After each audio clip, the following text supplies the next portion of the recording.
Magandang pag-usapan pa, ano? Sa wakas, pinirmahan na po ni Senator Cheese Escudero, ang Senate President po mga kabida. Ito pong mga subpoena na ni-request po ni Senator Amy Marcos, ang chairperson po ng Committee on Foreign Relations mga kabida, para doon ho sa dalawang opisyal po mga kabida ng executive branch. Ito po ay para sa isang Air Force General at kay Prosecutor General Richard Fadolion, Okay? Since sila po yung andoon sa Vilmore Airways kung saan po ay dinala po itong si Pangulong Duterte mga kabida after his arrest. Okay? Now, ang problema po dito, pinirmahan nga ni Senate President Escudero yung dalawang subpoena, subalit hindi kaagad ito ipinadala mga kabida sa dalawang mga inimbita.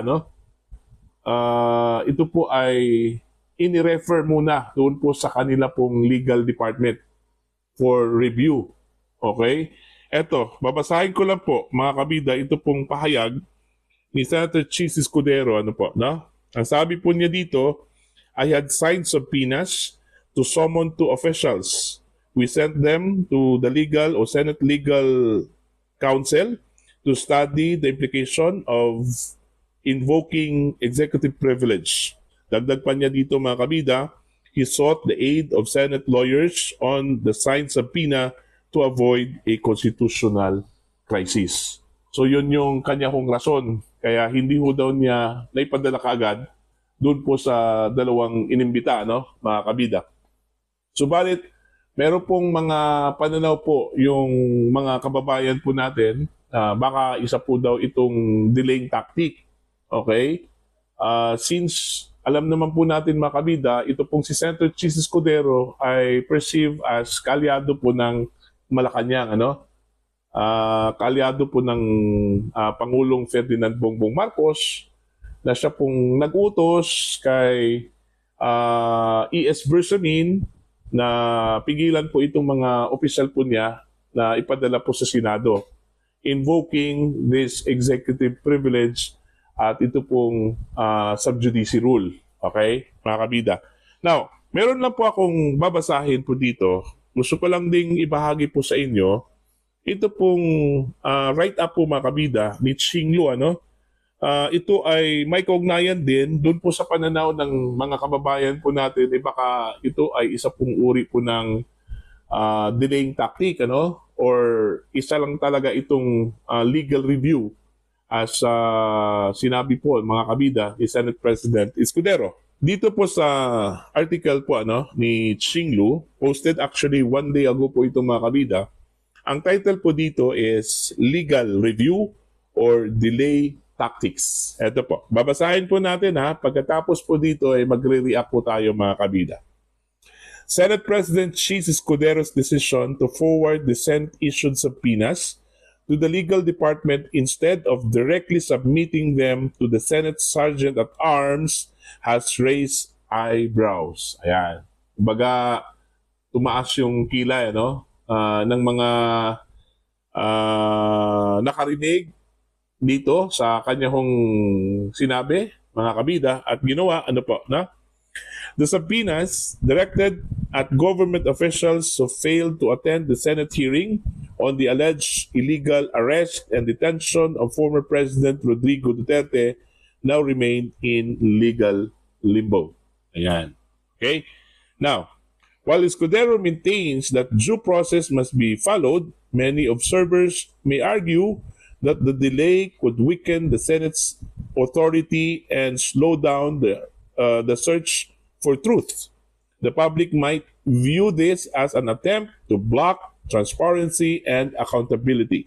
Historically, Senate subpoena have been issued swiftly in cases of national significance, making this move unusual. Ayun. So ang ibig sabihin po ni Xinglu dito, by tradition po mga kabida, itong mga subpoena na inilabas po daw ng Senado ay inaakto po ito ng madalian, okay, ng Senate President, okay? Pero ito hong ginawa daw ni Senate President Escudero is unusual kasi idinaan po daw niya muna sa kanila pong legal counsel. Okay? Ang sabi po ni Senator Amy, remember, yung executive privilege ay may limitasyon, ano? Okay? Now, hindi lang po natin maintindihan kung bakit kailangan pang idaan po sa legal counsel po mga kabida ng Senate. Considering, alam naman po natin na ito pong si Senator Chis Escudero ay isang abogado. Siya na mismo yung mag-assess kung may implication ba ito. Since urgent po ito, ano, mga kabida. Okay? Now, patuloy po tayo dito ho sa article po ni Chinglo, ano po. With political tensions high, the question remains, is this due diligence or a roadblock to the truth? Okay? As the situation unfolds, the Filipino people will be closely watching the Senate's next steps in determining whether transparency and accountability will prevail. Ayun. So, dapat po, kailangan pong i-weigh in po ni Senate President Escudero yung kanyang desisyon. Okay?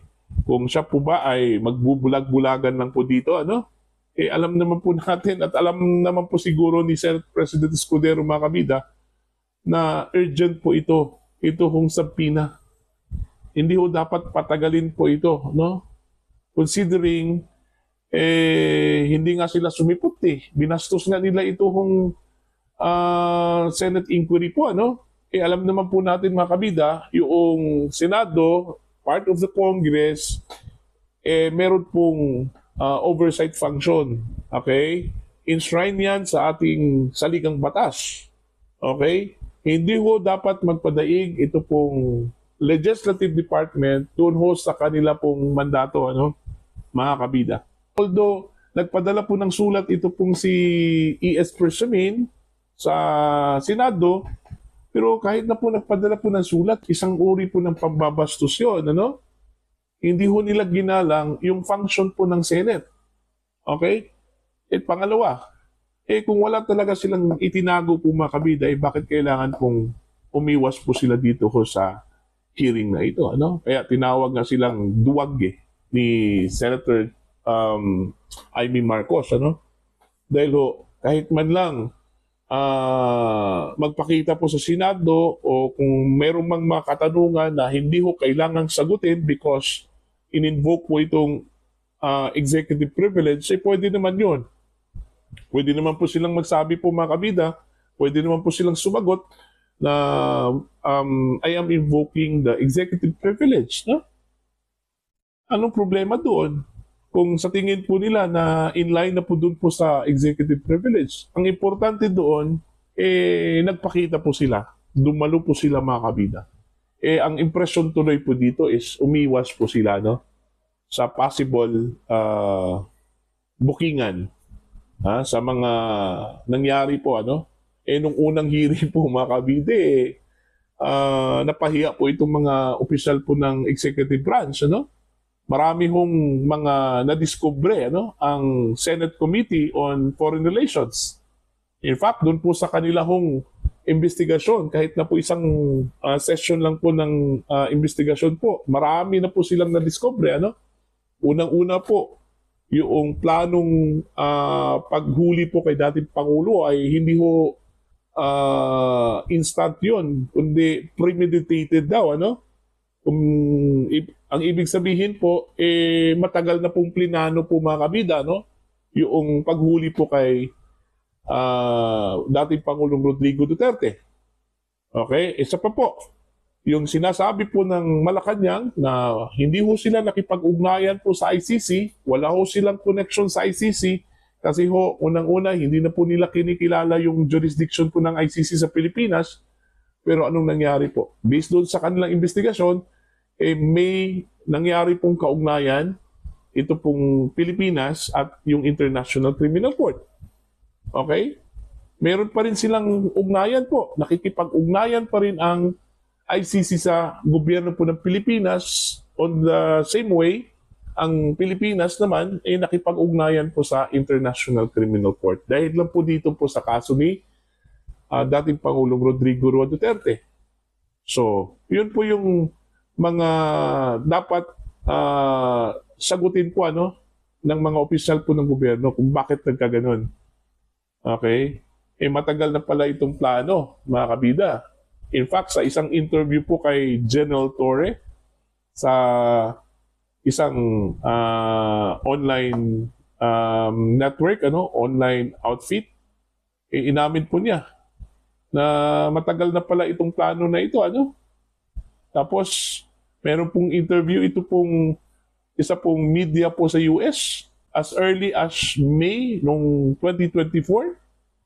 Okay? Meron na pong briefing, ito pong Department of Justice daw, kay Pangulong Marcos po mga kabida, dito ho sa possibility na maglabas po ng warrant of arrest ito pong International Criminal Court. At sa version naman po ni Senator Amy, as early as January 2025, nabuo po itong plano na ito. Okay? Mula mismo sa bibig po ni General Torre, ang tawag daw nila sa planong ito, sa mission na ito is Operation Pursuit. Diba? O sa Tagalog po yan, Uplan Tugis. Oh. Now, kung hindi ho sila nakikipag-ugnayan po mga kabida sa ICC, bakit po parang arrange po yung nangyari, with the backing of the Philippine National Police. Okay? And with matching rental ng isang eroplano para doon isasakay si dating Pangulong Duterte at dalhin po doon po sa The Hague, Netherlands. So systematic talaga, Meron talagang sinusunod na system, Mula sa pag-aresto hanggang pagdala po kay dating Pangulong Duterte doon po sa International Criminal Court. Now, paano po nila yan sasagutin? Kaya siguro umiwas. Okay? Baka po mabuking. Yun po yung impresyon mga kabida, Kaya hindi po sila dumalo. Ayan po.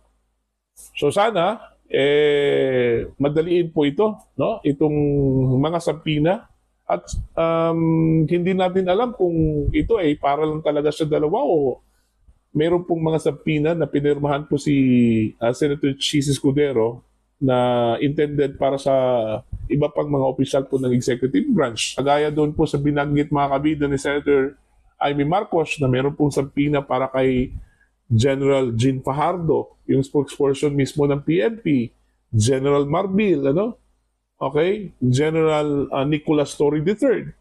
Okay? At marami po.